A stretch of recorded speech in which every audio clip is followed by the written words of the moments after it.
هم چیه؟ به وقت آشپزخانه ما، به وقت خانه ما. درست میگم آقای رجبی؟ بله. سلام، درود بر شما. سلام عزیزم، ایام مبارک. مرسی نوید جان. قربان تو برم. همینطور سلام عرض میکنم خدمت بیننده های عزیز. به به. ممنونم که ما رو تحمل میکنن و میخوایم با ما همراه باشن. آقا امروز یه عیدانه داریم برای کدبانوها. بله. این که در صفحه مجازیمون هم قرار به صورت زنده خلاصه لایو بزنیم. آره، حالا زنده دیگه بعد فارسی رو پاس بداریم. و زنده خلاصه قراره که بخش آشپزی بیاد، خانم های بزرگ، هموطنان جان، هم‌مستانی عزیز به وقت خانه یا هر سوالی دارن از ما بپرسن.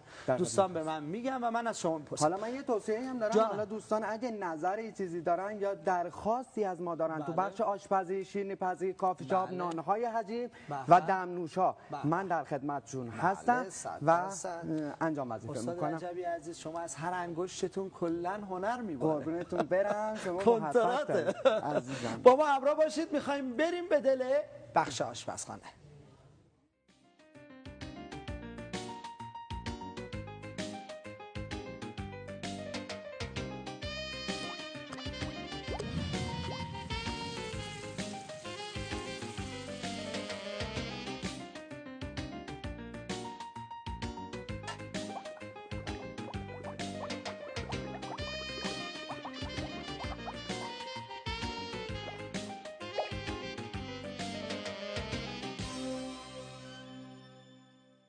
معمولا طبع ماهی ها سرد هست، اما راه ها و روش هایی هست در پخت اون که اون رو میتونه گرم کنه و طبع رو به سمت گرم شدن و ذائقه دلچسب برخی از کسایی که به بهانه این که ما طبعمون سرده و نبایستی در پاییز و زمستان ماهی مصرف کنیم میرسونه. چرا اینو گفتم؟ برای اینکه استاد رجبی عزیز قرار که امروز فلک را سقف بشکافند و طرحی نو در اندازن و طرحشون هم یک خورشت خطه تفدیده جنوب ایران زمین هست به نام قلیه ماهی.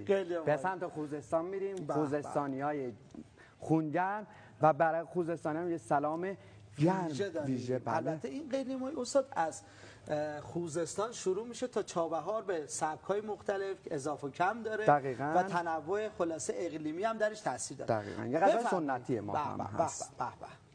خب همینطور که عرض کردم قلیه ماهی داریم. بله. دوستان عزیز میتونن دفتر قلم همراهشون هست یادداشت بفرمایید. ما مواد اولیه رو اعلام میکنیم. بفرمایید. مواد لازم: 400 گرم گشنیز، 50 گرم شنبلیله، پیاز داغ عسلی 4 قاشق، سیر 4 تا 5 حبه، ماهی شیر یا سنگسریا، زبیدی یا قزلالا 500 گرم، بله. نمک، فلفل، زردچوبه، تخم گشنیز به میزان لازم، تمر هندی 100 گرم، روغن مایع به میزان لازم.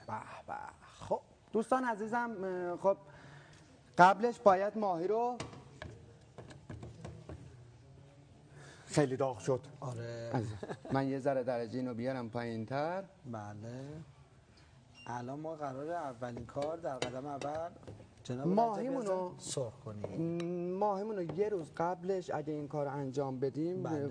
با گشنیز و پیاز و سیر توی مواد میخوابونیم، استراحتش میدیم یک روز. بله. و بعد میاریم سرخش میکنیم. حالا یک به یک ما انجام فکر کردم یه روز قبلش بریم ماهیگیری.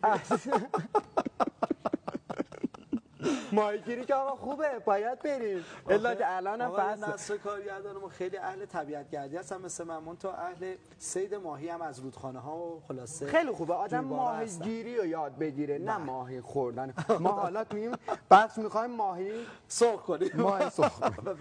دقت کنین، حالا ما سبزیمو با گشنیزمون تفتش دادم. بله. درست؟ بله. بعد اینکه تفتش دادیم، خب میذاریمش کنار. الان کاملا بله سرخ شده، تفتش دادم. بله. درسته؟ بله.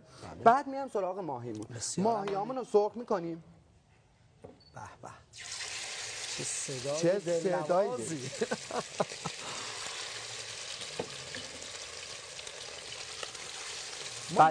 بچه ها فکر کنم پشت دوربین به هوس افتادن. اصلا من یه نکته بگم، این امین عزیز تصویردار گلمون خلاصه خیلی اهل غذای دریاییه. من اصلا الان میبینم ماشاءالله دیگه یه انرژی از این کیفا داره صاحب میشه. خب ببین همینطوری که اینو سرخ کردیم، بله ما سیرمونم به اضافه با یه قاشق آرد یه تفتش میدیم. چقدر خب میذاریمش کنار. بله تا این هست درست. بعد پیاز داغمونم که نگینی کردیم. بله اینم بله اینم سرخ شده. و اینو تمر هندیمون. ما تمر هندیمونو با آب گرم با آب جوش رقیقش میکنیم و از یه صافی ردش میکنیم و قابل استفاده میشه. درست شد. شما با این کفگیر فلزی به جان این ماهیتابه افتادین خشم یه چیز بهت بگم، این ظرفای کاراله. شنیدی اصلا میدونی داستانش چیه؟ شما یعنی هر چقدر هم که اینطور خشم بندازی خشم نمیفته. پس این که میگن مثلا به سایت کارال و نمایندگی مجازش حتما مراجعه کنیم به خاطر اینکه به اون جنس اصل دقیقاً. ببین خشم که افتاد خب یه سنباده‌ای داره. وقتی این سنباده بهش بکشی کاملا به حالت اول برمیگرده. دوباره باز هم میشه درش سرخ. دقیقاً.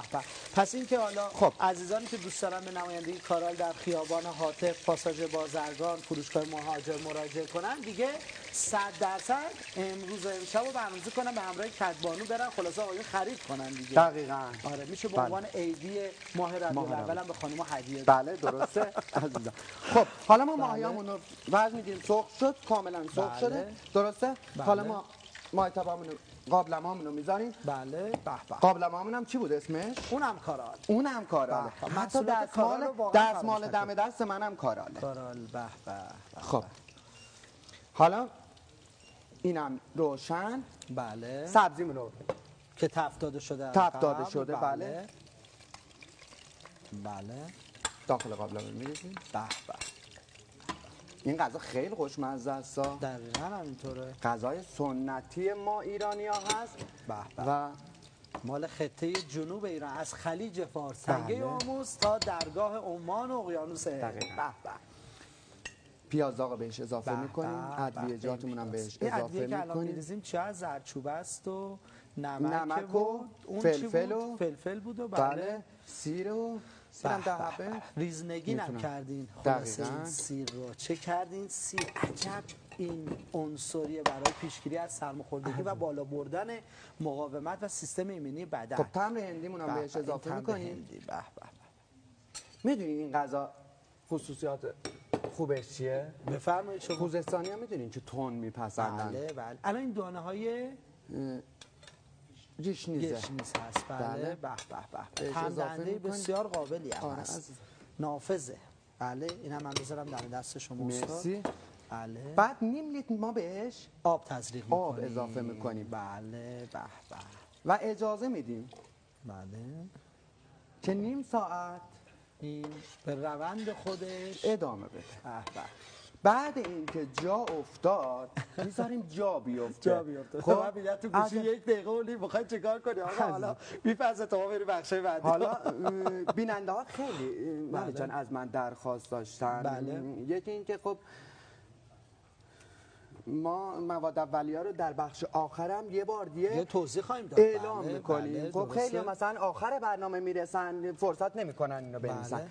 ببینید الان این ماه ما فرض مثال این قشنگ جا افتاده. درست؟ بعد در مرحله آخر میتونیم 2-3 تا تیکه از ماهیمون رو داخلش قرار بدیم. اضافه کنیم و اینم میتونیم برای تزیین روش. خب من از قبل این غذا رو آماده کردم. نوید آخر کار یادت باشه که بهت بدم خیلی خوب اگه این هدایت بذاره.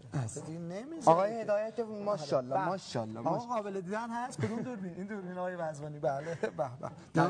حالا تزیین میتونم با سبزی جعفری یا حالا چیزایی که مد نظرشون هست تزیینش کنن. چقدرم عالی. فقط کی برنجشو درست کرده؟ این برای مهمانی ها واقعا یه غذای بسیار خوشمزه هم هست آقای رجبی عزیز. فوق العاده خوشمزه است. فوق العاده خوشمزه است. میتونه یه مهمونی گرمی و با این غذا داشته باشه. من بگم که اگر قرار باشه با آقای رجبی در ارتباط باشید مرکز ایشون و مقر فرماندهی بسیار خوش طعمشون شیرینی آنالی هست، شیرینی که بدون قند، بدون شکر، بدون تخم مرغ است. آدرسشون هم من بگم: خیابان توحید میانی، نبش کوچه 25. استاد به غیر از ساعتایی که ما شنبه ها، دوشنبه و چهارشنبه در خدمتشون، بقیه روزها در همین مقر فرماندهی خوش طعمشون هستن و انشالله میتونید برای کلاس ها هم از ایشون وقت بگیرید. و اگر اجازه